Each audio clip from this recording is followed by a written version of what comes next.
সচিবালয়ের সামনে থেকে মুহূর্তে যুক্ত হচ্ছেন সহকর্মী মনিরুল সোহাগ।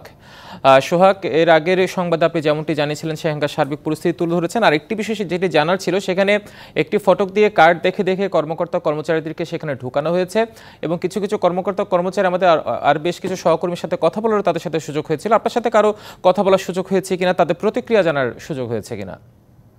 আপনি জানেন যে আসলে সচিবালয়ের মতো একটি সুরক্ষিত এবং স্পর্শকাতর জায়গায় এভাবে আগুনের ঘটনা, এটি কিন্তু সচিবালয়ের সংশ্লিষ্ট যারা রয়েছেন উপদেষ্টা থেকে শুরু করে কর্মকর্তা কর্মচারী সবার মধ্যে কিন্তু এক ধরনের বিরূপ প্রতিক্রিয়া তৈরি হয়েছে। বিশেষত কর্মকর্তা কর্মচারী যাদের সাথে আমরা কথা বলেছি তারা কিন্তু জানিয়েছেন, আসলে তারা অনেকেই বলছেন এটি তারা বিশ্বাস করতে পারছেন না যে একই সাথে এত বড় ভবনে বিভিন্ন জায়গায় আগুন কিভাবে আসলো, এটি নাশকতা কিনা সেটি আসলে খুঁজে দেখার জন্য তারা বারবার বলছেন। এবং পাশাপাশি এটি দুর্ঘটনা হতে পারে, এজন্যই কিন্তু আসলে তদন্ত কমিটিগুলো করা হচ্ছে। সেই তদন্ত কমিটিগুলো কিন্তু মূলত এই তদন্ত কার্যক্রম সেটি তারা শুরু করবেন এবং নির্ধারিত সময়ের মধ্যে তারা জমা দেবেন। এরই মধ্যে আপনি জানেন যে বেলা 12:15টার দিকে কিন্তু আগুন পুরোপুরি নির্বাপনের ঘোষণা দিয়েছে ফায়ার সার্ভিস, এবং এর পাশাপাশি কিন্তু তাদের যে ডাম্পিংয়ের কার্যক্রম সেটি চলছে এবং প্রাথমিক তদন্তের যে কার্যক্রম সেটিও কিন্তু এরই মধ্যে ফায়ার সার্ভিসের কর্মকর্তা যারা রয়েছেন এবং অন্যান্য সংস্থা যারা রয়েছেন তারা চালাচ্ছেন। পাশাপাশি ক্রাইম সিন সংগ্রহের যেটি বিষয় রয়েছে ফায়ার সার্ভিস এবং আইনশৃঙ্খলা রক্ষাকারী বাহিনীর সদস্যদের, তাদের সেই কার্যক্রমও কিন্তু এরই মধ্যে চলমান এবং বেশ কয়েকটি কক্ষ কিন্তু ক্ষতিগ্রস্ত হয়েছে